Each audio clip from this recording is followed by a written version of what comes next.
आप आप जब आपका एक दो तीन चार पांच भी इतना लयबद्ध और सुरीला था कि उसी में एकदम समाधि लग जाए व्यक्ति की।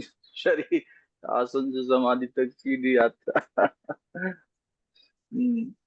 प्रणाम सभी को, आत्म नमस्ते।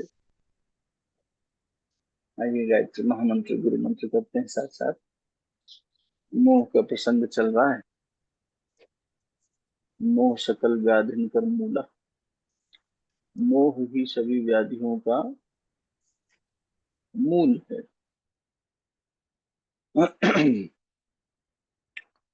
भगवान की कृपा से ही मोह हट पाता है, भक्ति निर्गुण बन पाती है, गुरु बन के भगवान जीवन में आते हैं तो परमात्मा स्वरूप गुरु स्वरूप का चिंतन करते हुए आद्य शक्ति का स्तवन कर रहे हैं। आद्य शक्ति माँ, माँ ही पिता से परिचय कराती है। माँ ही संशय द्वंद मिटाती है और माँ के प्रति श्रद्धा संतान को श्रेष्ठ बना देती है। उसी प्रकार जीव जब इस विद्या रूपी माया की शरण में जाता है, वही आद्य शक्ति या विद्या सा विमुक्तया, तो इस मोह से मुक्त हो पाता है। अतः गायत्री महामंत्र के माध्यम से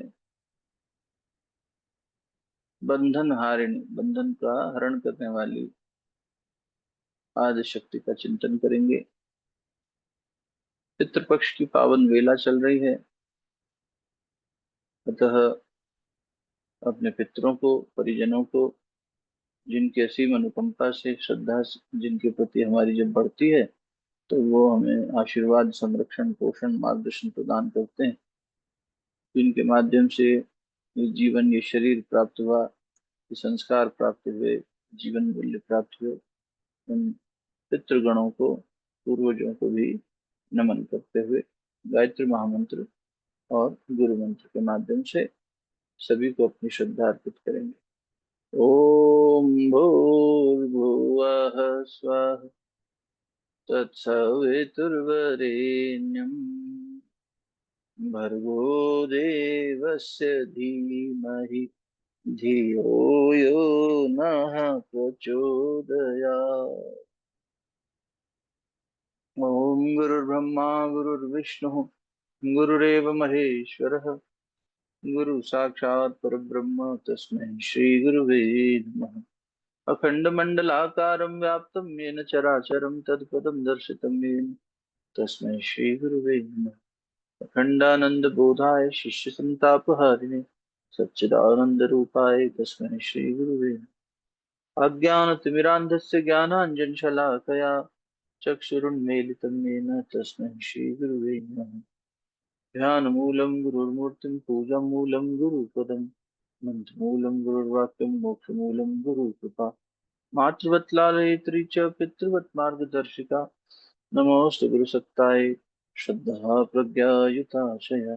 ॐ विश्वानि देव सवितर्परितानि परासुव यद्भद्रं तन्न आसुव। ॐ शान्तिः शान्तिः शान्तिः। दोनों हथेलियों को आपस में मलेंगे। मंत्रों की शक्ति को मुखमंडल पर, आज्ञा चक्र पर, हृदय स्थान और नाभि कमल तीनों को स्पर्श कराएंगे। पुनः स्वागत, प्रणाम। मोह शकल व्याधिन कर मूला। मोह जो है, उसका वास्तविक स्वरूप क्या है, मोह कब आता है, कैसे आता है, मोह के क्या विभिन्न प्रकार हैं, मोह की जीवन में आने के पीछे क्या श्रृंखला रहती है भावों की, क्या मोह से ही शुरू हुआ या मोह से पहले भी कुछ श्रृंखला थी, इन सब पर चिंतन मनन की ये श्रृंखला चल रही है। तो मोह को जिस प्रकार गोस्वामी जी की इस चौपाई में आया, कि सभी व्याधियों का मूल कहा गया है। और मोह में जो व्यक्ति स्मृति खो बैठता है, अंधा हो जाता है, बुद्धि विवेक करना छोड़ देती है, तो उसकी गति अविद्या जनित हो जाती है। और उस अविद्या से जनित जो गति है वो अधोगति की ओर ले जाता है जीव। तो संत जन कहते हैं कि मोह के समान चित्त पर आक्रमण करने वाली शक्ति बाकी जो विकार हैं उनमें से मोह ऐसा विकार है जो बहुत घातक प्रहार करता है चित्त पे, और चित्त को बुरी तरह से आवरण में ढक देता है। भगवान की शरण में जाने को हम भक्ति कहते हैं। जैसे जैसे जीव अपनी यात्रा को अभ्यास और वैराग्य से भगवान की शरण में लेने चलता है, तो भक्ति जागृत होने लगती है, तब मोह का नाश होता है। क्योंकि मन का अभ्यास ऐसा है, मन की बनावट ऐसी है, मन की क्रिया ऐसी है कि वो जिसका चिंतन करता है उसका स्वरूप बना लेता है। तो उस स्वरूप को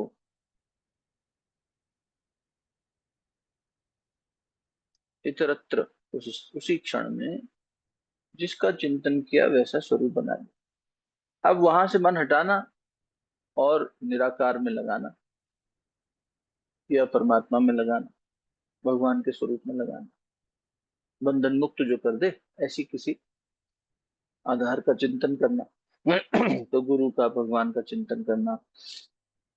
तब क्या होगा कि मन की वृत्ति, मन का स्वरूप विषय पदार्थ से हटके वैसी वृत्ति बना लेगा, भगवतमय वृत्ति बना लेगा। उसी को ब्रह्म वृत्ति कहा गया। वो भी वृत्ति है, ब्रह्ममय हो गई वृत्ति, चेतनमय हो गई वृत्ति। चैतन्य महाप्रभु कहा करते थे, प्रकृति की तरफ मत देखो। अब बड़ा अजीब लगता है कि वो कैसी बात है, प्रकृति की तरफ मत देखो। वो नारी शब्द के लिए प्रकृति इस्तेमाल करते थे, नारी शब्द नहीं कहते। तो कहते थे कि वो पुरुष और नारी का भेद शरीर से तो है ही, किंतु तुम अपने भीतर भी जो है प्रकृति की तरफ मत देखो, चैतन्यता की तरफ देखो, अपनी आत्मा की तरफ देखो। अपनी जो ये प्रकृति है, ये प्रकृति हमारी प्रवृत्ति को, प्रकृति प्रवृत्ति, भीतर की जो वृत्ति है वो ये कृति जो है उस दिशा में खींच लेगी। तो जब हम अपनी देह पे देखेंगे तो देहाभिमान होगा। पहले के समय में लोग इसलिए बच्चों को, संतान को जो छोटी होती थी तो दर्पण दर्शन नहीं कराते थे कि शीशा मत दिखाओ, जल में छाया मत दिखाओ। क्योंकि जब हम अपनी ही इस शरीर को देखना शुरू करते हैं, दर्पण ना हो तो कैसे देखेंगे?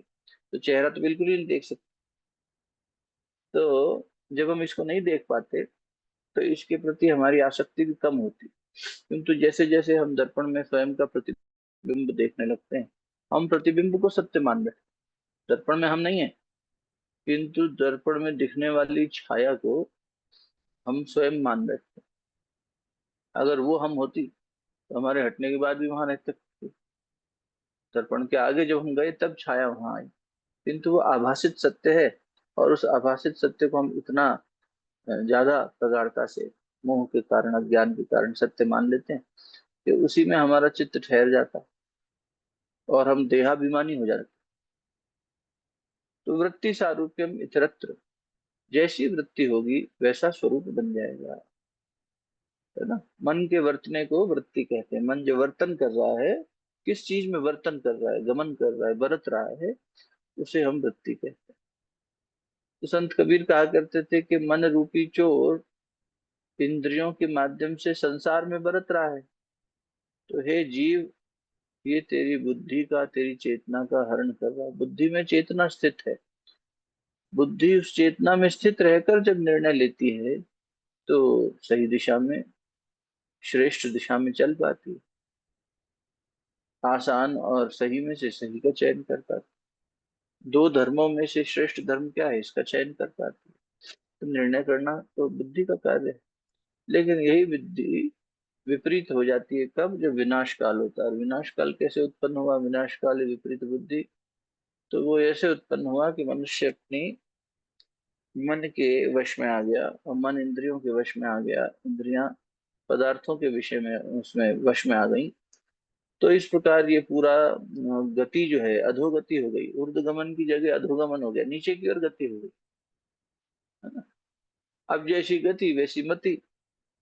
दिन भर हमारा जो है जिस गति में बीता, वैसी हमारी मति रात को सोते समय होती है। जीवन पर्यंत हम जिस तरह की गति करेंगे, अभी श्राद्ध पक्ष चल रहा है, देह छोड़ते समय उसी तरह का चिंतन स्वाभाविक हो जाए। वही हमारा स्वभाव बन गया ना। तो स्वभाव अगर सतोगुणी था तो सात्विक चिंतन हुआ, रजोगुणी था तो राजसिक हुआ, तमोगुणी था तो तामसिक। तो देह त्याग मृत्यु, और देह छोड़कर नींद में जाना, निद्रा को भी इसलिए मृत्यु ही कहा गया है। एक प्रकार से हम संक्षिप्त उसमें मृत्यु का परिचय ले रहे हैं प्रति रात, प्रति जब हम रात्रि को सोते हैं। लेकिन हम बोध नहीं करते, उस दृष्टि से सोचते नहीं हैं। जब सोचेंगे उस दृष्टि से विचार करेंगे कि निद्रा भी मृत्यु के समान है, तो फिर जागरण की दिशा में चलने लगेंगे। शयन करते हुए भी शरीर शयन करेगा और योगी जागेगा। योगी हर स्थिति में जागता है। तो इस तरह से जो विवेक विचार है वो कब करेंगे? जब चेतना में स्थित होंगे तब करेंगे ना। मन बार बार मोहित हो गया किसकी तरफ? विषय पदार्थों की तरफ। तो उस मोह ने हमें खींच लिया। तो संत कबीर कहा करते थे कि तेरी गठरी में लागा चोर। अरे तेरी गठरी में चोर बैठा है, वो रोज चोरी कर रहा है तेरी चेतना की, और जीव भटके जा रहा है, उसे पता ही नहीं चल रहा। स्वामी विवेकानंद जी के गुरु ठाकुर रामकृष्ण परमहंस बताते थे ना, एक कथा, हमने शायद आपके साथ पहले भी बात हुई है, फिर करनी चाहिए, इन सब का स्मरण होते रहना चाहिए।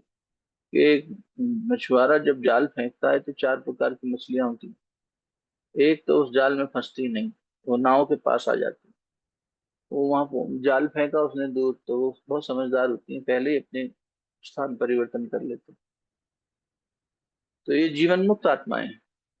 दूसरी फंस जाती हैं, प्रयास पुरुषार्थ करती हैं, प्रयास करती हैं और निकल जाती हैं।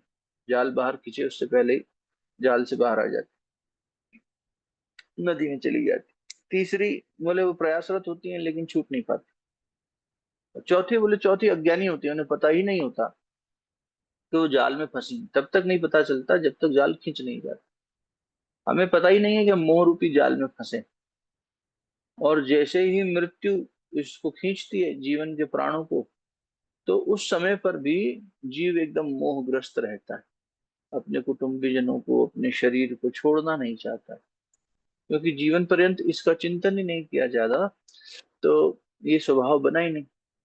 यथा मति तथा गति। और मति किस दिशा में चल रही है? बोले मति का हरण यानी बुद्धि का हरण, वो कुमति हो गई, वो अधोगति हो गई उसकी, अधोमति अधोगति। तो मति जो है नीचे की तरफ, अर्थात इंद्रियों सेवन की तरफ, मन की इच्छाओं की पूर्ति की तरफ। तो मन नाना प्रकार के संकल्प करता रहता है और उससे मोह जनित स्थितियां पैदा होती रहती। तो मोह की श्रृंखला आई कैसे? मोह प्रकट हुआ कैसे? उसको भी समझना चाहिए, उसका पूरा चार्ट समझना चाहिए। तो मोह शुरू हुआ, सबसे पहले क्या आया जीव के मन में? तो बोले अज्ञान रूपी प्रमाद आया। प्रमाद यानी नशा आया। हम किसी भी समय किसी भी चिंतन को देखें, हमारे मन में वृत्ति बनी कैसे? मोह की। जैसे मान लीजिए कोई मिष्ठान का चिंतन मन में आया। अभी पकवान मिष्ठान का ही समय चल रहा है सारा। तो कोई चिंतन आया भोग करने का, स्त्री का चिंतन आया, पुरुष का चिंतन आया, जिसका भी चिंतन आया। अब जब चिंतन आया, तो चिंतन आने का कारण ही क्या बना? पूर्व अभ्यास। पूर्व अभ्यास से, गीता जी में भी आई ये बात, 2/62 ध्यायत विषयान पुंस संगस्तेषु विलय। तो संग करने की इच्छा जब मेरे में आई, उससे पहले किस चीज का संग करने की आई? जिसका संस्कार होगा उसी की तरफ मन स्वतः ही चला चला जाएगा। संस्कार कैसे बना? अभ्यास से बना। तो अभ्यास से श्रीमद् भागवत जी में आया है कि अभ्यास से सबसे प्रथम स्थिति स्टेज 1 वो बनी प्रमाद की। प्रमाद यानी एक तरह का नशा हुआ कि मुझे ये अमुक वस्तु का सेवन करना है। ये अविद्या से जनित एक नशे की स्थिति आई। अब इस प्रमाद ने अहम पैदा किया, प्रमाद से अहम आया। प्रमाद से 11वें स्कंद में 11/13/10 तो भगवान कह रहे हैं शिव जी से, मोहिनी स्वरूप, ये मोह सबको व्याप्तता है। तो भगवान शिव को मोह व्याप्त हो गया, शिव जी को भी व्याप्त किया, नारद जी को भी व्याप्त हो गया, सती जी को भी हो गया, गरुड़ जी को भी हो गया, जय विजय को भी हो गया, मोह ने व्याप्त कर लिया। तो भगवान कह रहे हैं कि पार्वती जी से शिव जी ने कहा कि आप तो एक ऐसा स्वरूप दिखाते हैं, वैसे तो भगवान के अनेक स्वरूपों के बारे में अपने मंथन चिंतन हुए हैं, पर एक स्वरूप जो है वो तो मेरा भी मन है दोबारा देखने का, और वो आपको भी दिखा के लाता हूँ। तो पार्वती जी और शिव जी गए श्रीहरि के पास। उन्होंने कहा कि आपकी लीलाएं, क्योंकि लीलाएं आप ही करते हो रोल चेंज कर करके, तो आपसे मिलने आए हैं उसी बारे में, आपके उस स्वरूप को फिर से देखने का मन हुआ है। कौन सा? बोले वो समुद्र मंथन में जब असुरों को और सुरों को ये अमृत कलश के लिए हो गया कि किसको मिलेगा, तो आपने एक मोहिनी स्वरूप बनाया, मोहिनी, मोह लेने वाली। तो भागवत जी में प्रमाण मिलता है कि भगवान ने मना किया कि नहीं, उस स्वरूप को मत देखिए, वो देखना ठीक नहीं है। बोले अरे नहीं नहीं, आप दिखाइए। तो उस समय की घटना में आता है कि शिव जी को जब वो मोहिनी स्वरूप देखा उन्होंने, तो मन इतना मोहित हो गया, मन उस दिशा में संकल्पित हो गया कि वो मोहिनी रूप में भगवान जो है, बड़ी व्याख्या है उसकी, कि वो भूल गए कि माता पार्वती साथ में है। देवगण देख रहे हैं कि कामदेव को नष्ट उसके बाद में किया है भगवान ने, जब भगवान के पुत्र के जन्म की, कार्तिकेय जी के जन्म की कथा में आता। तो उससे पहले की स्थिति है ये, पहले की घटना है ये, जब पार्वती जी को भूल के भगवान चल पड़े मोहिनी रूप के पीछे। तो बड़ी व्याख्या है कि मोहिनी रूप में भगवान ने एकदम सुंदर युवती का शरीर धारण किया है, उसने क्या आभूषण पहने हैं, क्या वस्त्र पहने हैं, वो एक गेंद से खेल रही है, इस तरह की पूरी व्याख्या मिलती है। तो एक उपवन प्रकट हो गया एकदम से, और भगवान की माया शक्ति से तो शिव जी के मन में भी मोह जागृत हो गया, और वो मोहिनी के पीछे पीछे तब तक दौड़े जब तक कि काम ने इंद्रियों को मथ नहीं लिया। और जब इंद्रियों का शक्ति शांत हो गई, तब भगवान अपने शिव स्वरूप में फिर से आए। अरे ये तो इतनी देर तक हम भ्रम में दौड़ते रहे, तो दौड़ ही रहा है ना, जीव दौड़ रहा है, तो भगवान लीला करके बता रहे कि कैसा होता है, किस तरह से ये बना। मोह आया कैसे? मोह आया संकल्प से। तो सबसे पहली घटना क्या घटित हुई? प्रमाद आया। प्रमाद एक तरह का नशा हुआ। तो उस नशे को पूर्ण कौन करेगा? बोले मैं पूर्ण करूंगा। अहम, अहम का वहां से प्रादुर्भाव हुआ।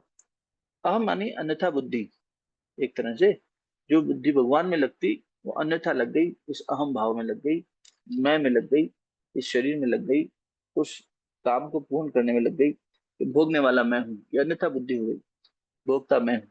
जबकि अभी तक दृष्टा था। प्रमाद आने से भोक्ता का भाव आ गया, अज्ञान के आवरण आ गया। और उससे मन में क्या उत्पन्न हुआ? तो बोले मन में रजोगुण उत्पन्न हुआ। स्टेज 3 पे रजोगुण आया, मन में रजोगुण आया। तो अब रजोगुण आने से संकल्प पैदा हुआ। जहां रजोगुण आया वहां संकल्प पैदा हुआ। गीता जी में भगवान कहते हैं, हे अर्जुन, संकल्प विहीन हो जा। यानी यहाँ इस स्टेज पे भगवान रुकने को कह रहे हैं। संकल्प लेने का अर्थ ये है कि मन में कुछ करने की, भोगने की इच्छा है, और वो इच्छा कहाँ से पैदा हुई? तो बोले प्रमाद रूपी अज्ञान से पैदा हुई। उसको पूर्ण करने के लिए जो शक्ति जागृत हुई वो अहम हुआ। अहम से रजोगुण आया, रजोगुण से संकल्प बना। इस संकल्प का अगर अभी भी नाश नहीं किया, तो अगले चरण में, जो कि वहां से लौटना मुश्किल है, उस चरण से अगला जो चरण है संकल्प का, उससे लौटना मुश्किल है। सम्यक कल्प इति संकल्प है। जब जीव कल्प यानी कुछ कल्पना करता है, कुछ कृति करना चाहता है, तो उसे संकल्प कहते हैं। तो यहाँ पर भी चाहत है, अभी संकल्प हुआ नहीं है, मन में इच्छा उत्पन्न हुई है। यहाँ भी यदि रोक लिया तो ठीक ठीक है, लेकिन इसके आगे की जो चरण है उसे कहते हैं विकल्प। तो ये जो विकल्प आया, इस विकल्प के कारण अब यहाँ इतना प्रगाढ़ हो गया मोह कि अब पीछे हटना मुश्किल है। अब मन उसके लिए आतुर हो जाएगा पूर्ण करने के लिए उसे। तो भगवान कह रहे हैं कि जब तक जीव संकल्प की स्थिति में आया तब तक अगर उसने स्वयं को वो कर लिया तो ठीक है, लेकिन अगर उससे आगे विकल्प की स्थिति में बढ़ गया तो फिर वहां से लौटना मुश्किल है। चिंतन करके देख लीजिए। तो जब हम किसी वस्तु को पाने की इच्छा करते हैं तो मैं उसे भोगूं, ये चिंतन हुआ। अब चिंतन की स्थिति में हमने अगर रोक लिया, अगर यही चिंतन में ही रुक गए, तो संकल्प आने से पहले रुक गए। संकल्प आ भी गया मन में, संकल्पित होने के लिए मन ने कल्पना कर ली कि ये हो जाए। संकल्प जरूर थोड़ी, हम संकल्प शब्द से समझते हैं हाथ में अक्षत पुष्प लेंगे उसी को संकल्प कहते हैं, रक्षा सूत्र बांधेंगे कलावा बांधेंगे तो ये सब वो नहीं। रोजमर्रा में संकल्प हो रहा है ना, ये कर लें, ये पा लें, ये भोग लें, ये छोड़ दें। तो ये पाने और छोड़ने की इच्छा, राग द्वेष की इच्छा, भोग करने की इच्छा ही संकल्प है। अब ये संकल्प आया क्यों? बोले अभ्यास के कारण आया। अभ्यास किसका था? प्रमाद का था। और अविद्या जनित अभ्यास ने जैसे ही प्रमाद लाया तो वो तुरंत अहम आ गया। अहम आया तो अहम, मुझे पूरा करना है, पूर्ण करना है, तो अब रजोगुण से ही पूर्ण होगा। तो राजसिक, ब्रह्मा जी को हम रजोगुणी कहते हैं, उन्होंने रजोगुण से ये संकल्प होके सृष्टि बनाई। तो अब वो रजोगुण हमारा मूल स्वभाव मानस पुत्र हो गए एक तरह से। हम भी उनके पुत्र ही हैं, संतान तो भगवान ने बनाई, तो विधाता के संतान है। तो रजोगुण से हम क्रिया में आ गए। वो क्रिया करने के लिए जब हम संकल्पित हुए यहाँ तक भी रुक सकते हैं, इससे आगे गए तो वो विकल्प बन जाता है। फिर जो मोह जनित हो गया व्यक्ति, ये मोह की क्रिया चली, मोह इस तरह से पैदा हुआ।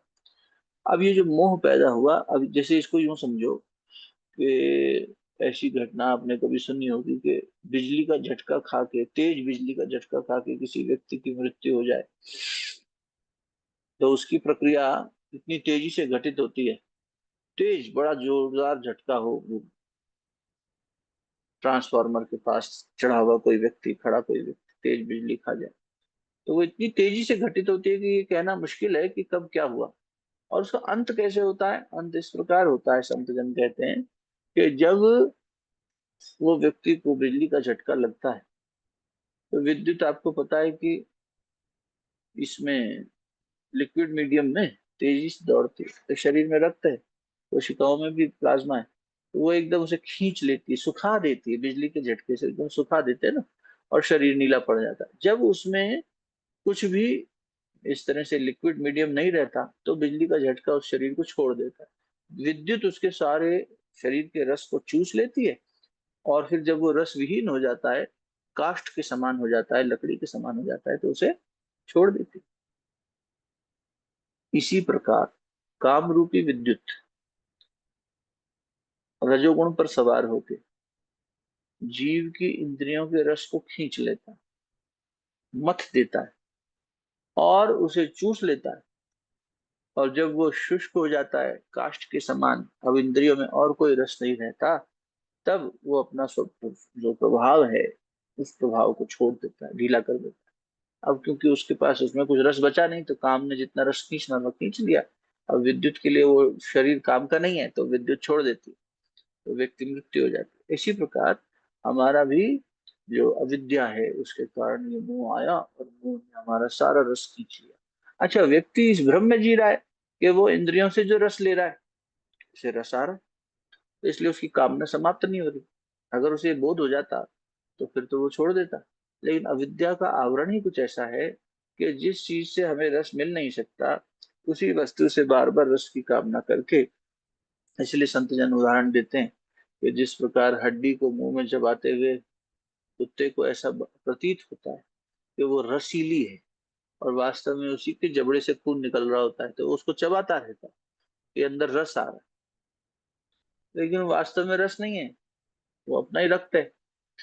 तो इसी प्रकार जीव भी इस भूल में, भ्रमवश इन इंद्रियों के माध्यम से रस का पान करने के लिए लालायित रहता है, तो बार बार उसी का चिंतन करता रहता है, और वृत्ति सारूप्य मित्रत्र, बार बार उसी वृत्तियां बनाकर उसी तरह संकल्पित होता रहता है। इसलिए संकल्प विहीन होने के लिए बात कही जाती है।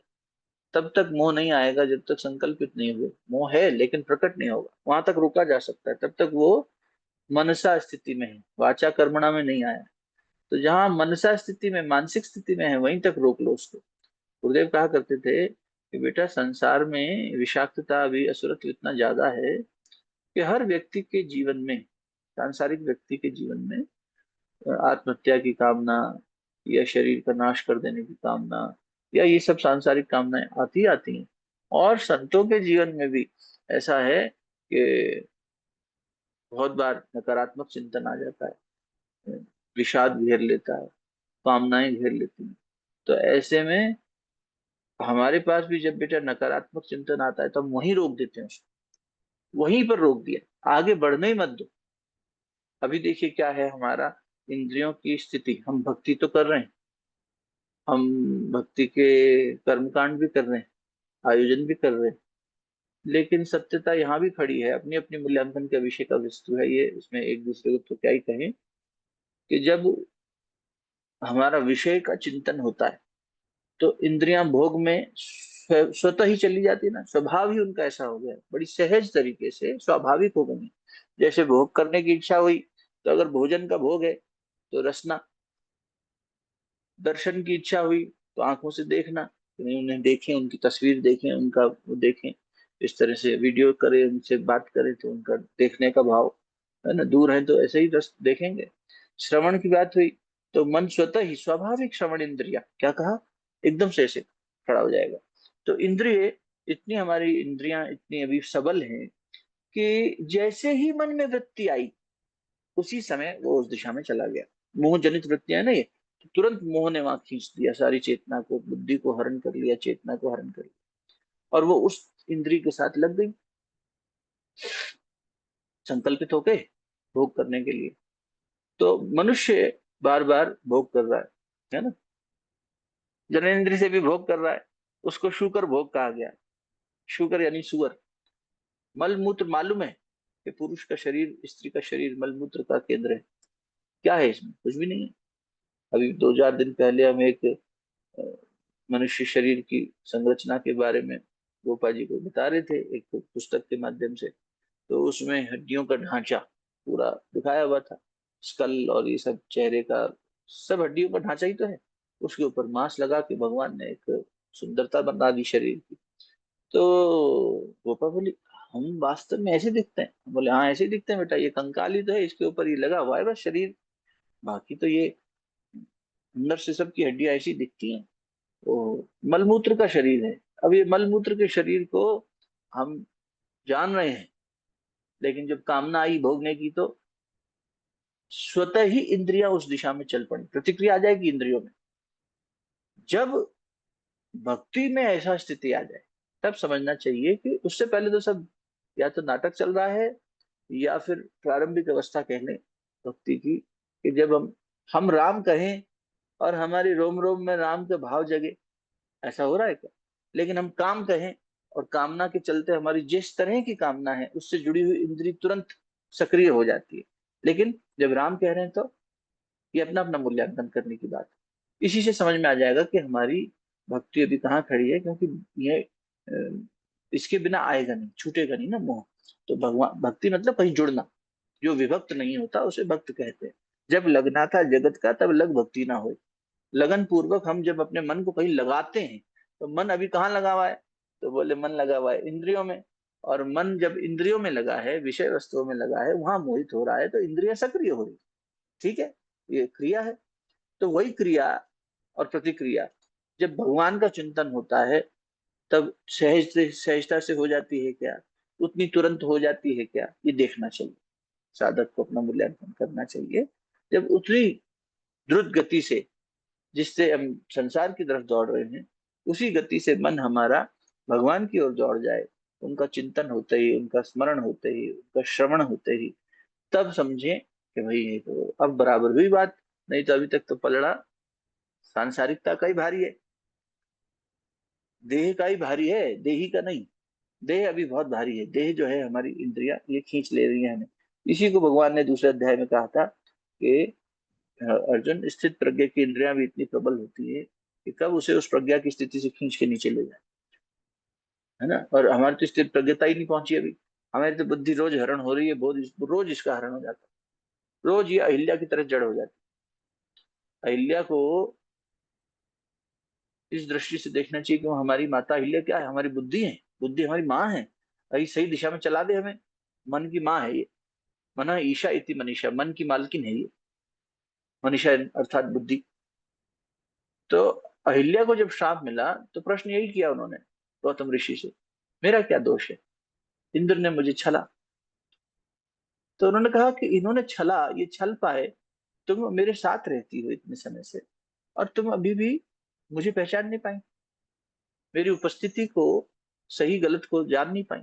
इसका मतलब कहीं ना कहीं तुम्हारे मन में भी दोष था, उसी दोष को दूर करने राम आए। तो मन, तो वो कथानक में क्या है कि वो स्त्री पुरुष और जाति भेद और इस तरह से बहुत ज्यादा खड़ा कर दिया गया, वरना मूल में संकेत ये है कि साधक की यात्रा में जब अहिल्या रूपी बुद्धि वासनाओं की दिशा में आकर्षित होकर जड़ता को प्राप्त कर लेगी, जड़ हो गई बुद्धि हमारी, सोच ही नहीं पा रही, करत करत अभ्यास के जड़मति हो तो सुजान, है ना। तो भगवान ने अभ्यास वैरागी तो कहा, सब ग्रंथों ने कहा कि जब ये मति तेरी जो है ये सुमति में बदल जाएगी। कब बदलेगी, जब परमात्मा के चरणों का स्पर्श मिलेगा। राम जी जब आए तो राम जी ने हाथ से स्पर्श क्यों नहीं कर दिया पत्थर रूपी नारी को, भाई अहिल्या जो है पत्थर रूप में थी, तो वो भगवान तो सबको, नारी को तो इतना सम्मान दिया है भगवान ने, तो प्रणाम कर लेते, स्पर्श कर देते, ऐसा कोई आशीर्वाद दे देते, पर चरणों से ही छुआ। विश्वामित्र जी खड़े, उन्होंने भी कहा कि राम अपने चरण का स्पर्श करा। अरे गुरुजन होके ऐसे क्यों कह रहे हैं, चरण का स्पर्श किसको करना है, भगवान के चरणों का स्पर्श जब बुद्धि रूपी अहिल्या करेगी तो उसकी जड़ता दूर होगी। जड़ता किससे प्रमाद पैदा हो गई, प्रमाद से पैदा हो गई, मोह से पैदा हो गई, और वैसे ही संकल्प लेते लेते वैसा ही अभ्यस्त हो गया, मन रजोगुणी हो गया, तमोगुणी हो गया, तो वो सत्य की तरफ जा ही नहीं रहा। इंद्र को देखकर पहचान नहीं पाए, स्वरूप बदल के आ गया, कालनेमी, कालनेमी हुआ ना एक तरह से, छल कर रहा है। तो उस छल जो हो रहा है हमारे साथ प्रतिक्षण, गीता जी के अध्ययन में भी अभी हम लोग जिस पड़ाव पर थे पिछले दो सत्संग में, तो वहां भी जो आप लोग आते हैं उनमें से सब लोग इस बात से परिचित हुए होंगे कि भगवान ने अपनी उपाधियों में ये कहा कि द्रुत क्रीड़ा में छल मैं हूं। द्रुत यानी जुआ, ये जुआ जो चल है उसका जो छल होता है, द्रुत में जो छल है वो मैं हूँ। तो आप सोच कर देखिए, कल्पना करिए, भगवान स्वयं को छलिया, है ना, भगवान को छलिया कहते हैं ना, कृष्ण स्वरूप में तो कई बार कहा गया है कि ये छलता है, ये छल करता है। बाली के साथ क्या किया भगवान ने, छल लीला करी। राजा महाबली, उनके साथ छल हुआ, प्रहलाद के पौत्र, कि भाई 3 पग धरती दे दो। तो भाई जिस रूप में तुमने धरती मांगी थी उस रूप में ही नापते, नापते समय बड़े हो गए। छल है ना ये, भगवान से बड़ा छलिया कौन। और एक पग में ही नाप दी, एक पग में ब्रह्मांड नाप दिया, तीसरा पग कहाँ है, बोले तेरे सर पे रख देते हैं चल। तो ये भगवान ने भी छल किया है, और भगवान की माया भी छल कर रही है, लेकिन मायापति की शरण में जाना, है ना, ताकि ये जो माया से हमारे जीवन में, माया का एक जुआ चल रहा है ना, द्रुत द्रुत क्रीड़ा ही तो चल रही है, माया रोज हमें छल रही है। हम पासा फेंकते हैं, फिर कुछ आता है, फिर हम चलते, संकल्प का पासा है तो उसको हिलाते, जो नंबर आया उतनी दिशा चल दी हमने गोट। तो हमारे जीवन की गोट कहाँ चल रही है, और यही गोट फंस रही है सब जगह, नहीं गोट फंस गई कहते हैं ना आम भाषा में, गोट फंस गई, अब पिट गई गोट फंस गई गोट, घर नहीं पहुंच रही, कभी कोई पीट दे रहा है, कभी कुछ ऐसा ही हो रहा है हमारे साथ। हमारे संकल्प हम किससे प्रेरित होकर ले रहे हैं, इस मोह से, इस अविद्या जनित मोह से। विद्या जनित मोह अलग है, उस पर अभी आएंगे। ये अविद्या जनित मोह जो हम पर लागू हुआ है, वो लागू होता है जब भगवान मोह प्रकट कर दें किसी भक्त के जीवन में, लीला की दृष्टि से। जैसे अभी गरुड़ जी की बात है, शिव जी की बात है, सती माता की बात है, नारद जी की बात है, जब इनमें दिखता है मोह का क्षण आया हुआ, तो वो तो लीला करने की प्रेरणा से मोह जनित हो गए, जय विजय में मोह आ गया। भगवान ने कहा, जब जय विजय को श्राप लगा तो भगवान ने कहा इस श्राप को मैं हटा सकता हूँ, इसके आवरण को अभी हटा सकता हूँ, लेकिन नहीं हटा रहे। क्यों भगवान, अरे क्योंकि हमारा विचरण करने का मन है, हमारा युयुत्स यानी युद्ध करने का मन है, और ये मन भी बहाना है, हमें उन भक्तों से मिलने जाना है जो हमारी प्रतीक्षा में है, तो पहले तुम जाओ। तो जब थोड़ा सा ड्रामेटाइज हो जाएगा तो और आनंद होगा। क्यों होगा, ये क्यों कर रहे हैं, इससे भगवान द्वारा यानी विद्या रूपी जो मोह है, प्रकट किया हुआ जनित किया हुआ मोह भक्ति बढ़ाता है, श्रेय बढ़ाता है। और संसार द्वारा अविद्या द्वारा जनित मोह हमें बांध देता है। फिर से सुनिए, फिर से समझिए, विद्या जनित मोह, अविद्या जनित मोह। कई कारण है मोह के, पर मूल में दो कारण है। अविद्या में भी कई कारण है मोह आने के, जैसे अभी अपन ने देखा प्रमाद एक कारण हो गया, प्रमाद से अहम आ गया, है ना। जाया तो विषांत पुंसा संगस्ते छूट जाए, ध्यान किया चिंतन किया वहां से संगात उपजाए थे काम, काम क्रोध उपजाए थे। अब उधर देखिए विद्या जनित, विद्या जनित जो मोह है वो भगवान की इच्छा से प्रकट हुआ, तो जिन जिन के जीवन में प्रकट हुआ उनका, उनकी जो यश है, कीर्ति है, वो बढ़ी, और उनके माध्यम से भक्ति की महिमा बढ़ी। मोटे तौर पे देखें तो अर्जुन को यदि मोह ना हुआ होता तो अर्जुन ने क्या, फिर गीता प्रकट हुई होती? एक एक क्षण पहले जो अर्जुन खड़ा था, अगले क्षण वो अर्जुन नहीं था। एक क्षण पहले कब? जब अर्जुन ने कहा, हे केशव मेरे रथ को युद्ध क्षेत्र के बीचों बीच ले चलो और मैं भी देखूं कौन कौन सामने है, दुर्योधन की दुर्मति का समर्थन करने कौन कौन आया है, अधर्म के साथ कौन खड़ा है, एक दृष्टि में भी डाली। यद्यपि अर्जुन को पता था, फिर भी एक बार मूल्यांकन की दृष्टि से उन्होंने जाना चाहा। तो संत जन कहते हैं कि भगवान ने हाथ ऐसे घुमाया, देख अर्जुन देख, पश्चान, ये देख, और जैसे ही घुमाया, अब अर्जुन को वो दिखना बंद हो गया जो पहले दिख रहा था। तो वास्तव में तो अर्जुन की दो स्टेजेस दिखाई दे रही है ना। एक वो जो पूरा विश्वास के साथ में योद्धा क्षत्रिय भाव से खड़ा है, संकल्पित होकर कि मैं धर्म की रक्षा करूंगा। अगले ही क्षण भगवान ने उसे एक ही बार बोले प्रथम अध्याय में, भगवान ये देख अर्जुन, बस लाके खड़ा कर दिया। फिर तो 2/11 से शुरू किया भगवान ने बोला। तो पहले अध्याय के अंदर ही देखते हैं कि अब जो अर्जुन है, वास्तव में ये वो अर्जुन है ही नहीं जो पराक्रमी योद्धा था, धनुर्धर था, सव्यसाची था। ये तो अब विषादग्रस्त अर्जुन है। अब मुझसे ये नहीं हो रहा, वो नहीं हो रहा, संभल नहीं रहा, सब सारे पैनिक अटैक आ गया। भगवान ने मोह पैदा किया, उस मोह से गीता प्रकट हुई। भगवान के मोहिनी रूप से शिव जी को जब भ्रम हुआ, तो शिव जी जब पीछे पीछे दौड़े तो इंद्रियों का रस जहां जहां गिरा, भागवत जी कहती है कि ये जितने भी सोने की खान है ना, सोने की खदान इत्यादि, ये भगवान शिव के ही देन है। तो ये भगवान का वीर्य है, भगवान की इंद्रियों की शक्ति है। तो इस प्रकार अनेक कथानकों में जीव के कल्याण के लिए भगवान के लीला पार्षदों अथवा भगवान के अन्य स्वरूपों को मोह में, ऐसा जैसे भगवान स्वयं राम रूप में आए तो मोह दिखा रहे कि अरे भंवरो तुम बताओ, अरे कोयल तुम बताओ, तुम्हारी बोली की मिठास तो सीता से ही मिली होगी तुम्हें, तो तुमने जरूर देखा होगा। अरे हिरणी तुम बताओ, तुम मृग नयनी हो, तुम्हारे ऐसे मृग जैसे नयन तुम्हारे जो सुंदर सुंदर, तो मेरी सीता भी मृग नयनी है, तो जरूर तुमने उसे देखकर ये नयन पाए होंगे, तुम्हारे नयन भी इतने सुंदर जो लग रहे हैं वो सीता के दर्शन से हुए होंगे, तो जरा पता बता दो। तो विलाप कर रहे हैं। अब ये विद्या जनित मोह का प्रदर्शन हो रहा है। राम सीता एक ही है, दो स्वरूप, युगल सरकार, कृष्ण राधा, तो दोनों युगल सरकार कहते इसलिए कि दोनों बराबर हैं, एक एक और एक दो। वृंदावन की तरफ बड़ा कहा जाता है कि तुम 1.5 उपासक हो कि 2 उपासक। ये क्या मतलब हुआ? तो 1.5 उपासना मतलब दोनों जिनको अभिन्न मानते हैं, अलग अलग मानते हैं, तो 1.5 उपासक, बोले 1.5 उपासक तो मुक्ति नहीं हुई, दोनों को बराबर मान के। नहीं तो ये रहता है हमारे राम जी बड़े कि हमारी सीता जी बड़े, हमारे कृष्ण जी बड़े कि राधा जी बड़े, दोनों बराबर समता के भाव से जब किया जाता है तो उसे जुगल किशोर की साधना कहा जाता है। तो भगवान ने जब विद्या से मोह को पैदा किया जीव के कल्याण के लिए, लीला करने के लिए, तो उस लीला में उद्देश्य था।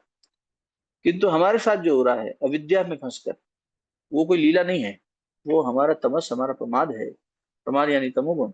तमस से हमारे अंदर अहम आया, अहम से रजस पैदा हुआ, और रजस से हम फंस गए, हमने संकल्प लिया, संकल्प से हम मोह में आ गए, और जैसे ही संकल्प विकल्प में बदला, विकल्प यानी अब पीछे हटना मुश्किल है। अब मन इतना उसमें रम गया है कि वो इंद्रिय भोग करके ही मानेगा, कितना भी बड़ा भक्त हो, कितना भी बड़ी सत्संगी हो, इस क्षण सत्संग कर रहा है मन, और अगले क्षण जब इंद्रिय हावी होगी तो ये सारी चर्चा जो हम आपसे कह रहे हैं, आप पढ़ रहे हैं, हम पढ़ रहे हैं, सब सुन रहे हैं, एक दूसरे को सीख रहे हैं ग्रंथों से, भूल जाते हैं। क्यों? इंद्रिया हावी हो जाती है, और ये हमारे साथ रोज हो रहा है ना। इसलिए बार बार स्वयं को संरक्षित करना पड़ता है। गुरुदेव कहते थे स्वाध्याय सत्संग की नियमित व्यवस्था इसलिए बनाओ, नियमित व्यवस्था बनाओ। एकांत में करना है, अकेले करो, समूह में करना है समूह में करो, लेकिन रोज करो, निरंतर करो, बारंबार करो। क्योंकि जब तक तुम नहीं करोगे, तुम्हारा चिंतन, अच्छा करके देख लीजिए, थोड़े दिन करेंगे तो चिंतन दूसरी दिशा में चलने लग जाता है, भगवत चिंतन होने लग जाता है। भगवान की लीलाओं का स्मरण करके, श्रवण करके, चिंतन करके मन वैसा ही व्यक्ति ब्रह्म वृत्ति बनाने लग जाता है। अभी सांसारिक वृत्ति में कम फंसता है, फिर भोग की इच्छा नहीं होती। फिर ये है कि हाँ, शरीर की सेवा के लिए शयन इत्यादि भोजन की आवश्यकता है, उतना हो गया। पर बार बार मन संकल्पित नहीं हो जाता कुछ नया करने के लिए, और वो भी मोह जनित, वो उसमें नहीं चलता। अब आते हैं थोड़ा विद्या माया पे, कि जब विद्या माया का प्रसंग आता है तो भगवान ने अपनी विद्या माया से, तो खैर समय हो गया, विद्या माया पे अब जाएंगे तो लंबा हो जाएगा। थोड़ा सा ध्यान भी करेंगे आज उसमें, भगवान का ही चिंतन करते हुए अपने पूर्वजों का भी स्मरण करेंगे। हम लोग अगले बुधवार भी मिलेंगे, तब भी ये कर लेंगे। और आप लोग रोज भी करते ही हैं, करिए, क्योंकि पूर्वजों के माध्यम से जीवन मिला है ना। तो उन पूर्वजों की आशीर्वाद से उनमें भी ये संस्कार थे, शुभ संस्कार भगवान के चिंतन के, तभी तो आज हम कर पा रहे हैं। नहीं तो सच मानिए, किसी की भी कृपा तो लगी है हमारे पे, ना लगी हो हमारे पीछे कृपा ना हमारे पूर्वजों की, संतों की, तो भजन मुश्किल है, हो ही नहीं सकता। गाड़ी चल ही नहीं सकती साहब, 4 दिन चल भी ले तो 5वें दिन से ऐसी पटरी पे उतरेगी कि भजन खंडित हो जाएगा। संकल्प, जो अच्छे संकल्प हैं, शुभ संकल्प हैं भगवान को पाने के, उस दिशा में चलने के, वो खंडित हो जाता है। और फिर कई कई दिनों तक वो नहीं वापस जीवन पटरी पे आ पाता। इसलिए ये हमारे पूर्वजों की कृपा है कि उनके माध्यम से हमें मिलता है। तो हम आज बैठे हैं तो आज भी कर ले, अगले बुधवार भी कर लेंगे ध्यान अपने पूर्वजों का। और अभी हमने पूर्णिमा पे किया भी था, जब शुरुआत हुई थी पितृपक्ष की। अमावस्या पे सूर्य ग्रहण लगेगा, तो उस दिन हम लोग तर्पण, श्राद्ध तर्पण करेंगे साथ बैठ के। तो उसमें भी करेंगे चिंतन अपने पूर्वजों का। हर साल करते हैं हम श्राद्ध तर्पण साथ बैठ के। अपना श्राद्ध भी करेंगे, उसमें अपने शरीर का भी श्राद्ध किया जाता है। इस देह से भी हमें मुक्त करो, इस देह से मुक्त करो अर्थात मृत्यु मतलब छोड़ दें। मतलब देह जब तक है वो तो भगवान जाने काल कब आएगा, देह की आसक्ति का नाश करो, है ना। उस दृष्टि से एक छोटा सा संक्षिप्त ध्यान कर लेते हैं। आप सभी से विनम्र प्रार्थना कि शरीर को स्थिर करके बैठ सकें, नेत्र बंद करके तो उस स्थिति में आ जाएं, अन्यथा सुनते रहें। और जब समय मिले तो इसी प्रकार का चिंतन करके अपने पूर्वजों को, संध्या के दीपक के समय, संध्या समय दीपक जलाइए, इस परिवार के कुटुंबों के जो लोग साथ बैठ सके सबको इकट्ठा कर लीजिए। रोज करिए कि अपने इन दिनों में कम से कम अमावस्या आ रही है तब तक पूर्वजों को याद करने का एक अच्छा पल है। वैसे तो रोज करना चाहिए, लेकिन विशेष रूप से ये क्रिया कुछ दिन चलाएं। सब लोग साथ बैठे, उनके दिए हुए शुभ संकल्पों को, शुभ आशीर्वाद को, शुभ प्रेरणाओं को अपने जीवन में याद करें। और ये व्यक्ति को ध्यान रहना चाहिए वो किस कुल का है। राम जी कहते थे, जब लक्ष्मण जी, राम जी रावण का वध कर दिए, तो विभीषण ने आमंत्रण दिया कि प्रभु अब थोड़े समय, राज्याभिषेक किया ना भगवान ने, लंकेश बनाया विभीषण को, तो उन्होंने निमंत्रण दिया कि आप अब यहीं रहें थोड़े समय, सीता माता भी हैं, समय थोड़ा आराम भी हो जाएगा सबको, और आप बैठे यहाँ रहें तो हमें अच्छा लगेगा। तो लक्ष्मण जी देखे राम जी की तरफ, क्या कहते हैं प्रभु। तो भगवान ने कहा विभीषण जी से, लक्ष्मण जी से, कि अयोध्या की माटी की याद ऐसी है कि मेरा मन कहीं रुक ही नहीं रहा, मैं अब अयोध्या से दूर नहीं रह पाऊंगा, मुझे अपने अयोध्या की माटी में वापस जाना है। तो ये प्रेम है ना, मनुष्य को अपने कुल का याद रखना, मर्यादा तय हो जाती है उससे कि हमारे पूर्वज क्या थे। अरे हम ऐसा निकृष्ट कर्म कैसे कर सकते हैं, हो गया, चलो भगवान से क्षमा मांगा, प्रायश्चित किया, और फिर से अपने पूर्वजों की शरण में। इसलिए बहुत बड़ी कृपा होती है पितरों की, पूर्वजों की। आइए उनका चिंतन करें। अब आप अपने मन में उनका स्मरण कीजिए, भावना कीजिए, गुरु के संरक्षण में आप अपने पूर्वजों को आवाहन कर रहे हैं, चिंतन कर रहे हैं। आवाहयामि स्थापयामि ध्यायामि ततो नमस्कारम करो। मैं आपका आवाहन करता हूँ, आवाहन करती हूँ हृदय रूपी इस पटल पे, हृदय की मनोभूमि में मैं आपका स्मरण चिंतन करके आपका आवाहन कर रहा हूँ, और आपसे प्रार्थना कि आप आए। आवाहयामि, स्थापयामि, आपको स्थापन स्थान दे रहा हूँ हृदय भूमि में, मनोभूमि। ध्यायामि, अब आपका ध्यान करेंगे। तो पहले उनका अवतरण तो करिए। हम वर्ण करते हैं अपने पूर्वजों की दिव्य शक्ति को, उन्हें स्थान दीजिए।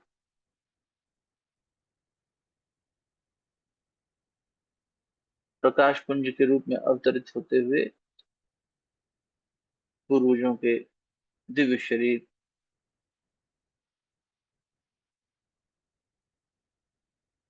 उनका स्मरण चिंतन करते हुए आप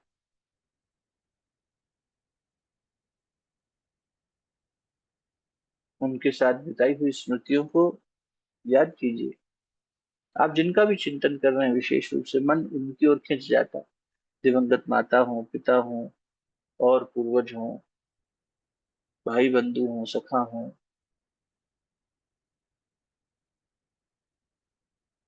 संतान भी कभी कभी पहले चली जाती है माता पिता से। जिनका मन सहजता से चिंतन करता है, उनकी तरफ आकर्षित होता है, इसका अर्थ है कि उनसे उसका लगाव ज्यादा है, या वो इस समय संपर्क बनाना चाह रहे हैं।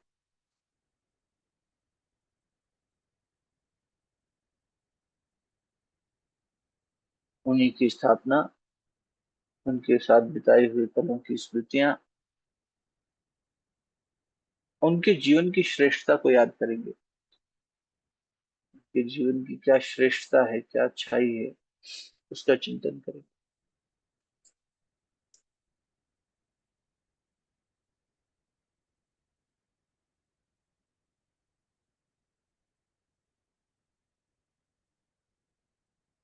अब संबंध की जो रूपरेखा, जो स्वरूप है, तो ये नहीं कि मेरा संबंधी है ये, मेरे अनुज हैं, मेरे साथी संगी हैं, मेरे पूर्वज नहीं। अब ये कि ये एक दिव्य पुरुष है, ये पितृ है। और ये दिव्य पुरुष, पुरुष अर्थात चेतना, दिव्य चेतना, दिव्य पुरुष मुझे मेरे मन को धोने के लिए शक्ति प्रदान कर रहे हैं। प्रार्थना वही कि हमें इस मोह के बंधन से, जड़ता से मुक्ति मिले, इस अविद्या से मुक्ति मिले। ये जो प्रमाद है, इसका एक अर्थ ये भी है कि अपनी जड़ता को त्याग ना पाना, उसी में फंसे रहना, तमोगुण में। तो ये आशीर्वाद हम मांगे, ये प्रार्थना हम करें कि हमें ऐसी शक्ति दो कि हमारा जीवन प्रमाद से परे चला जाए, जीवन भगवान में हो जाए, चेतना में हो जाए। प्रमाद से उत्तेजित मन जिस प्रकार बुद्धि को हर लेता है और हम ठगे जाते हैं माया से, हम इस माया से ऊपर उठ सकें, विद्या से, अज्ञान से ऊपर उठ सकें, ऐसी कृपा हम पर करिए।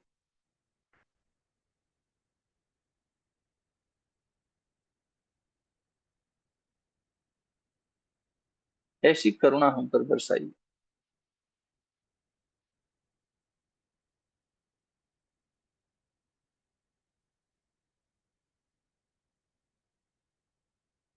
हम आपके वंशज हैं। आपकी चेतना का अंश हमारे भीतर स्पंदित हो रहा है। वो शुद्ध अंश, जिस प्रकार दुग्ध से दही बनाते समय थोड़ा सा दही दूध में मिला दिया जाता, उतना अंश हम में है। अब हमारा रूपांतरण, श्रेष्ठ रूपांतरण हो सके, हमारे मन की स्थिति चेतना के उस अंश को अधिक से अधिक वर्ण कर सके, वो शुद्ध अंश आपके चेतना का हमें पूर्णता का बोध करा सके, हमारे भीतर के मोह का भंजन करे, खंडन करे।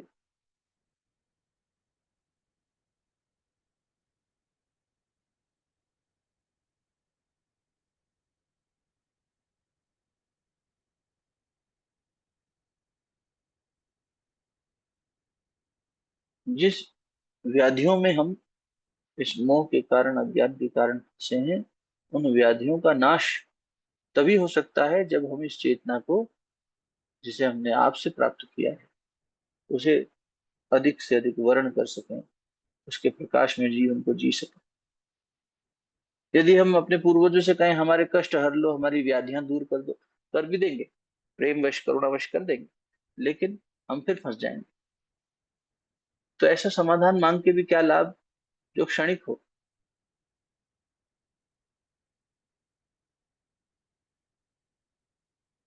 जीवन में परिस्थितियों को जन्म दिया हमारी अज्ञान ने।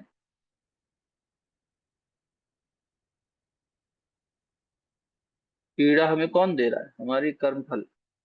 तो हमारे कर्म सुधरे, चिंतन सुधरे, अज्ञान से परे ज्ञान में स्थित होकर आपके आशीर्वाद से हम श्रेष्ठता के मार्ग पर बढ़ सकें, ऊर्ध्व गमन कर सकें, ऊंचे उठ सकें, और हमारी भक्ति अहेतु की भक्ति, कोई हेतु ना हो। हेतु होगा तो फिर सतरस्तम आ जाएगा। जहाँ कोई कारण है, मतलब कोई इच्छा है, कोई हेतु है, तो इन तीन में से कोई गुण अवश्य होगा। अर्थात फिर हम माया के ही, प्रकृति के ही अधीन होकर चिंतन करें, इससे ऊपर उठ सके, प्रकृति से ऊपर उठकर चैतन्यता में स्थापित हो सके। ऐसी आपसे मंगल प्रार्थना पितृपक्ष की इस पावन वेला में आपसे हम ये शक्ति प्राप्त कर रहे हैं। आपके प्रति कृतज्ञता अर्पण करना चाहते हैं कि आपने हमें ये शरीर, ये जीवन, ये संस्कार दिए, और आप हमारे आह्वान पर आए। आपका संरक्षण हमें प्रतिपल मिलता है, हमें याद रहे न रहे, ज्ञात रहे न रहे, आप ही समय समय पर आकर हमारे दुख का निवारण कर जाते हैं। कभी आने वाली परिस्थिति का भान करा देते हैं, कभी सही निर्णय लेने पर प्रेरित कर देते हैं। आपकी ऐसी दिव्य कृपा को पाकर हम अनुग्रहित होते हैं। इस क्षण में मैं आपका वंशज आपके प्रति अपनी उस शुद्ध श्रद्धा को, कृतज्ञता के भाव को आपके श्री चरणों में अर्पित करता हूँ। आपसे प्राप्त हुई इस ऊर्जा को श्रेष्ठ मार्ग पर चलने में उपयोग में लाऊं। ये निरंतरता, ये अभ्यास बना रहे, ऐसी आपसे प्रार्थना। ओम पूर्णमदः पूर्णमिदं पूर्णात् पूर्णमुदच्यते पूर्णस्य पूर्णमादाय पूर्णमेवावशिष्यते। ओम शांति शांति शांति।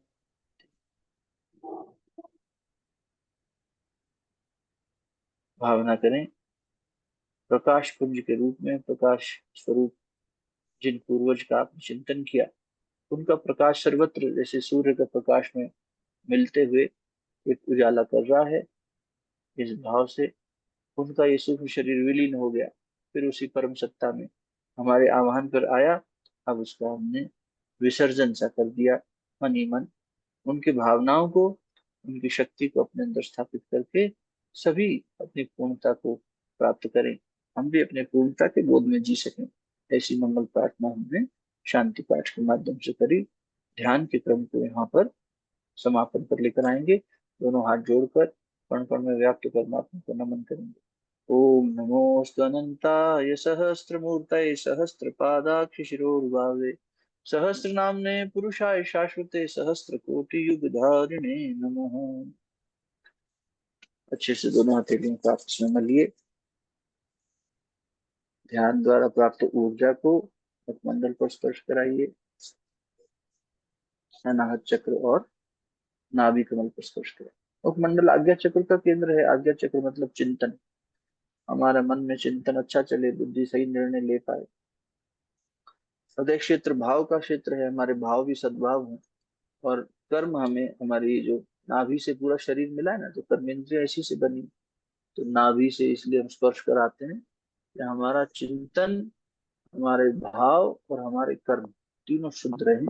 इसलिए इन तीनों चक्र, और भी कारण है, पर एक कारण ये भी बनता है कि चिंतन, कर्म, भाव तीनों एक एक एक दिशा में, श्रेष्ठ दिशा में आगे। प्रणाम सभी को। मैं अपनी वाणी को यहाँ विराम देता हूँ। कोई अगर विचार विमर्श करना हो या आगे के शांति पाठ के लिए बाबा से निवेदन करेंगे तो क्रम को आगे बढ़े।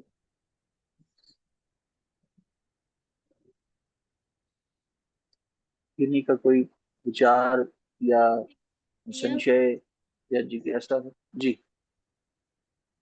भैया, आज ना मेरी सास जी की भी तिथि है, हाँ हाँ। पितृपक्ष की। तो मैंने तो उन्हें नहीं देखा। मेरी शादी से पहले ही वो देह त्याग दी थी उन्होंने, 4 वर्ष पूर्व। पर उनकी जो फोटो है ना, वो रेगुलर उस पर हाथ जोड़ते हैं सब घर में जो भी हैं। तो जब आप ध्यान लगवा रहे थे तो मुझे वो दिखे, मतलब वो फोटो भी दिखी मुझे। मतलब वो वही चीज दिखी जैसे फोटो में दिखते हैं, वैसे ही मुझे शरीर भी दिखा है।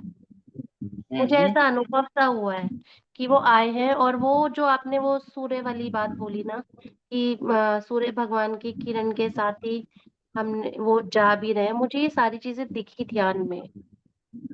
बहुत सुंदर।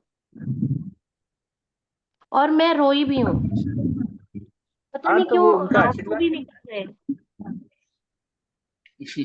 ये तो आपकी मनस्थिति को प्रणाम है दीदी, जिसने ये उनके स्वरूप को चिंतन में ला पाए। और उनको प्रणाम है जो आपको तस्वीर में ज्यादा दिखते थे। अब देखो होता क्या है, कितनी सुंदर बात आप कह रहे हो। एक बार म्यूट कर लो दीदी, पीछे वो हाँ थैंक यू पूजा जी। दीदी जी। अब कितनी सुंदर बात है, पूजा बहन जी बता रही हैं कि हमें जो है अ, हाँ म्यूट हो गया, कि जिनको हमने शरीर से देखा नहीं, एक तस्वीर में देखा, चित्र में देखा, जिनके साथ हमने पल नहीं बिताए, जिनके साथ हमारी कोई ऐसी स्वर्णिम स्मृतियां नहीं है, जब ध्यान शुरू हुआ तो स्वाभाविक रूप से मन तो उसका चिंतन करता है जिसके साथ समय बिताया हो, जिसके साथ खूब ऐसी हमारी स्मृतियां हो। लेकिन इनको कौन स्मृति में आए कि जिनका चित्र तो रोज देखते हैं घर में, जिनके बारे में बातें भी होती होंगी कभी कभी, निश्चित ही होती होंगी। अब आज उनका दिन और आज उन्हीं का चिंतन भी हो गया। शायद मालूम तो था नहीं कि आज ध्यान करेंगे, पूजा बहन जी को भी या किसी को भी, मुझे भी अचानक से ध्यान आ जाता है कि चलो ध्यान भी कर लेते हैं थोड़ा। तो अब जो ध्यान किया तो उसमें सासू माँ स्वयं उनको उस रूप में देख पा रही हैं। ये उनसे संवाद हो रहा है, उनसे कोई आशीर्वाद मिल रहा है, फिर उनको उनके लिए भाव उठ रहे हैं। तो यद्यपि हमने शरीर भाव में नहीं देखा उनको शरीर रूप में, लेकिन फिर भी हमारा उनके साथ कार्मिक संबंध तो है। उस संबंध के नाते उन्होंने हमें आशीर्वाद दिया, संरक्षण दिया। आप अपने जीवन में पूजा बहन जी जिस तरह से इस परिवार को संभाले हुए हैं, क्योंकि आपसे पहले वो संभालती थी, अब आप उस घर में एक न्यूक्लियस की तरह, एक धुरी की तरह जिसके चारों तरफ परिवार घूमता है, गृहिणी जो वो व्यक्ति बहुत महत्वपूर्ण होता है।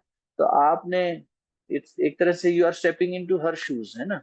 जो उनके चले जाने के बाद घर में दायित्व थे उनका निर्वहन, जो धर्म थे घर की प्रधान नारी के वो उनका निर्वहन, तो उनमें जो आप पूर्ण योगदान दे रही हैं, उसमें भी त्रुटि भी होती है और अच्छे से भी करने का मन में संकल्प उठता है।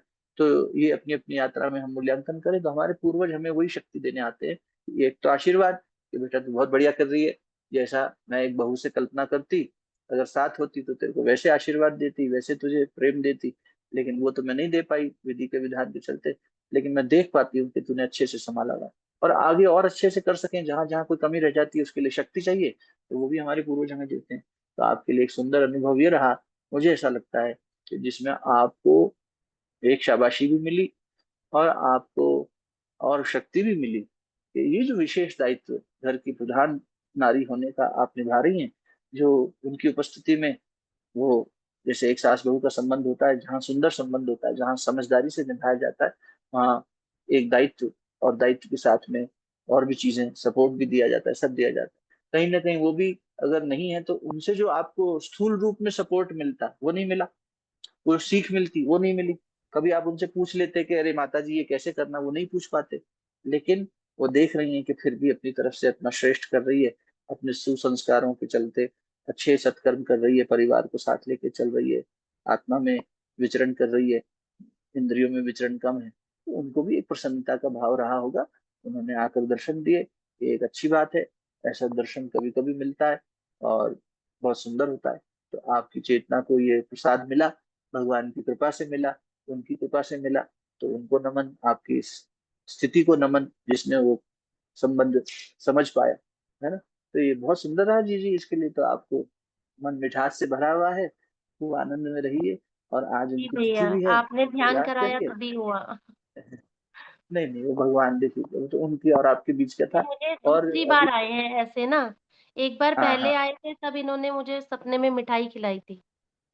हाँ, मतलब पूर्वज जब ऐसे आते हैं, हम लोग तो ये रात में दस सेकंड बजे टाइम है लेकिन लाइफ में।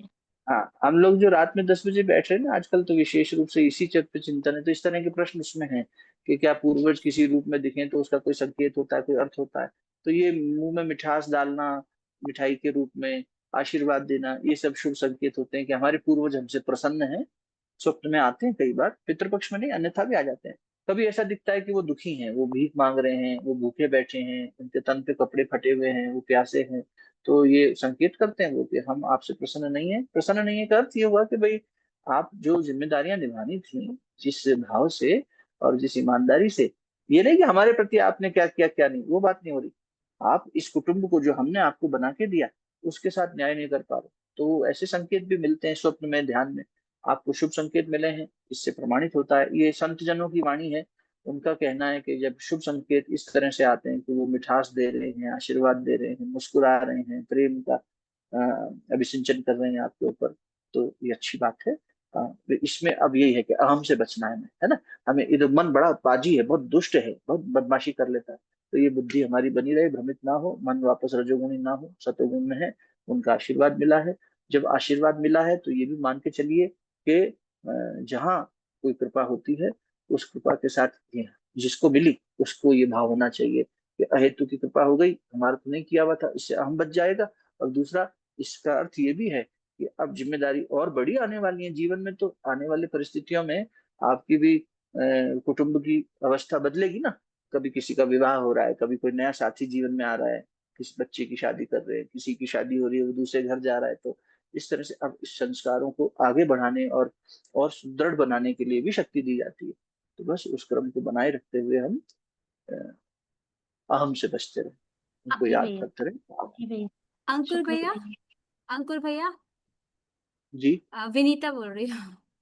हाँ जी, प्रणाम। नमस्ते भैया। भैया मैं भी एक चीज बताना चाहती हूँ कि मैंने ये नोट किया, जब अब मेरी मदर इन लॉ की डेथ हुई थी और थोड़ा सा उनकी जब तबीयत खराब हुई थी, तो उन्होंने उस समय पे ये नहीं बोला बेटे का नाम, जैसे मेरे हस्बैंड का नाम रवि है तो रवि रवि नहीं, वो थोड़ा सा उनको तकलीफ हुई तो उन्होंने एकदम से राम राम ही कहना शुरू कर दिया कि क्योंकि उनकी पूरी लाइफ की प्रैक्टिस थी। और हाँ मतलब तो फिर मतलब पर वो कभी सपने में भी दिखी नहीं, मुझे ऐसा लगा कि शायद वो एकदम पार हो नहीं गई नहीं, फिर वो। राम नाम, हाँ, पार हो गई है। राम नाम जपते जपते गए, भगवत बस नाम वो जपते जपते उन्होंने गए। बस राम ही शुरू कर दिया उनको, मतलब उनको लगा कलयुग, तबीयत खराब है, शुरू कर दिया उन्होंने बस यही। कलयुग केवल नाम आधारा, सुमिर सुमिर नर उतरे पारा। तुलसीदास जी कह रहे हैं ना, गोस्वामी जी। तो बस उस समय पे स्मरण हो जाना, अंत श्वास में भी कोई श्रवण कर ले, श्रवण भी कर ले, तो सुन भी ले, तो मान लो इंद्रियां इतनी शिथिल है, मन इतनी, चेतना सिमट रही है ना, उस समय पे इसलिए कहा जाता है कि आसपास बैठे जो परिजन हैं, गीता जी का, रामायण जी का, ऐसे सदग्रंथों का पाठ करें, या कोई मंत्र का चिंतन, या भगवत नाम का, उनको अगर नाम का श्रवण भी, गंगा जल डाल देते हैं, तुलसी दल डाल देते हैं, और भगवान के नाम का, इससे तो दीदी, इससे अच्छी गति क्या हो। बहुत सुंदर गति हुई। और वो आप सही समझ रहे हैं, मेरा भी तुरंत मन में यही भाव उठता है। संत जनों का भी वाणी यही कहती है कि ऐसी स्थिति में वो जीव मुक्ति के पार पार हो गई सब। तो इसलिए अब वो कभी हमारी स्मृति से हम याद कर लें, अपनी कल्पना में, अपनी याद में, पर वो है ही नहीं, चेतना की स्थिति में परम लीन हो गई हैं। तो कितनी सुंदर बात है। और ये जीवन का अभ्यास, यही बात अपन आज के सत्संग में भी कर रहे थे ना, कि जैसी मति वैसी गति। दिन भर में जो हम चिंतन करते हैं, रात को वैसे ही सोते हैं, ऐसे ही वही मन में सपने बनते हैं, वो इस तरह की चीजें। अगर दिन भर में सात्विकता रहेगी तो रात में दिव्य स्वप्न आएंगे, तमस और रजो रहेगा तो वैसे ही स्वप्न आएंगे। इसी प्रकार उनका जीवन काल, आपने जैसा बताया कि राममय ज्यादा रहा और भगवान के चिंतन में रहा, तो अंत समय में र से रवि नहीं, र से राम आ गया। मन जिसमें रमण करे उसे राम कहते हैं। तो अब संसार में रमण करता है वो राम नहीं है, चेतना की वो परिस्थिति जब हम केवल भगवान में रमण करते हैं उसे राम कहते हैं। बहुत सुंदर विनीता जी, जी आपने बहुत अच्छा प्रमाण भी दिया और प्रेरणा भी दी हमें आपकी और सासू सब माँ जी के भैया लिए। जैसे, और जब हमारे डैडी जी बीमार थे तो जैसे डैडी हॉस्पिटल में थे तो मम्मी को लगा अभी तबीयत खराब होने वाली, तो मम्मी ने गायत्री बोला कि गायत्री मंत्र बोलो, गायत्री मंत्र बोलो।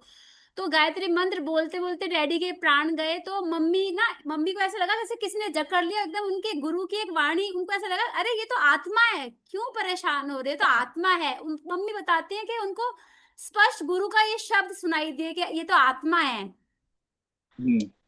देखो, फिर एक और प्रमाण दे दिया आपने उनके जीवन के बारे में, क्योंकि पति का या पत्नी का, विशेष रूप से पत्नी, स्त्री को ये लगता है कि मेरा पति, मैं अपने आप अपनी भारतीय हिंदू संस्कृति में होता है भाई, हम तो सुहागन मरे, हमारा शरीर छूटने से पहले हमारे पति का शरीर ना छूटे। और उनकी स्थिति में आप बता रहे हैं कि आपके ससुर जी का जब शरीर छूटा, तो पत्नी होने के नाते विलाप करना, दुखी होना, कष्ट में आ जाना, स्वजन के जाने से उनकी अनुपस्थिति का दुख तो होता है, लेकिन आत्मभाव में बने रहना और उस समय पर इतनी बुद्धि सही चल जाना, ये निश्चित ही उनके जीवन की साधना उच्च कोटि की रही, तभी ऐसा रहा। वरना मनुष्य की बुद्धि तुरंत अपहरण हो जाता है, इसका हर ली जाती है माया द्वारा। तो ये तो बड़ा सुंदर दीदी, प्रेरणादायक आपका और पूजा दीदी का रहा कि योगदान आज के सत्संग में, जिसने हम लोगों को ये चिंतन दिया कि नहीं, और अधिक हमें है, अरे ये संसार में माया ठगनी है, ये हमें हम, लेकिन अगर व्यक्ति मरा मरा भी करता रहेगा तो राम पैदा हो सकता है, उसकी दृष्टि वहां रहे, बस हमारी मन की दृष्टि भगवान पे रहे, तो वैसे ही अच्छे सुंदर यात्रा बनेगी और अंत तक बनी रहेगी। शरीर तो छूटना ही है, सभी का छूटना है। छूटेगा तो उस समय पर भगवान की गोद में जाएगा, या फिर वही अपने कर्मों के नरक में पड़ेगा, वो जीव को चिंतन। इसलिए कर्म और कर्तव्य का बोध कराने के लिए पितृपक्ष आता है। वैसे तो रोज करना चाहिए, लेकिन हमारे ऋषि मुनियों ने ये 15 दिन की अवधि इसलिए ऐसे तय करी कि अपने कर्मों का चिंतन करो। और देखो, कर्म की गति से स्वर्ग नरक इत्यादि जो रास्ते बन रहे हैं, ये इतने सारे नरक हैं, इतने सारे स्थितियां हैं, ये क्या सच में है नहीं है, इन पर चिंतन किया जाना चाहिए। और हैं तो फिर कैसे उसका अनुभव होता है, तो कैसे उससे सुधरे सुधरे बचें। और ऐसे प्रत्यक्ष प्रमाण जो हमारे जीवन में हमारे साथी कुटुंबी जनों ने जिया, उसके आधार पर मनुष्य जल्दी सीखता है। तो आप दोनों को बहुत आभार कि आपने अपने जीवन का प्रमाण हमारे साथ साझा किया, बहुत सुंदर। जय हो। जी।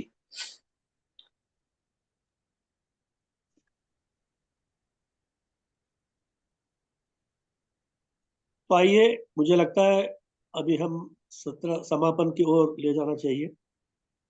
जी।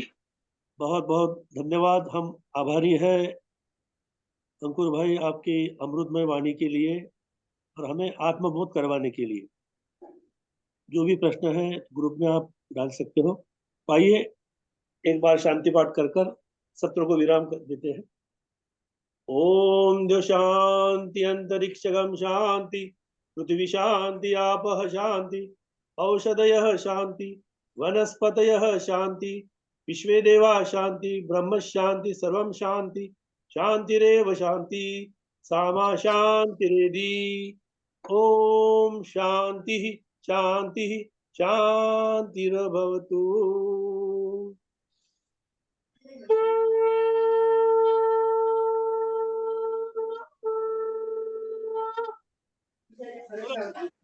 भगवान की जय।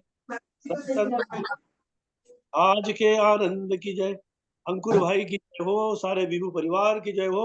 तुझे वस्तु कृष्णार्पणमस्तु कृष्णार्पणमस्तु कृष्णार्पणमस्तु। आज का सत्संग भी भगवान योगेश्वर कृष्ण को अर्पण करते हैं। राम राम प्रणाम। सभी का मंगल हो, राम राम। सभी का मंगल हो, सभी का प्रणाम अंकुर भैया। प्रणाम भैया, प्रणाम प्रणाम। प्रणाम। मंगल हो।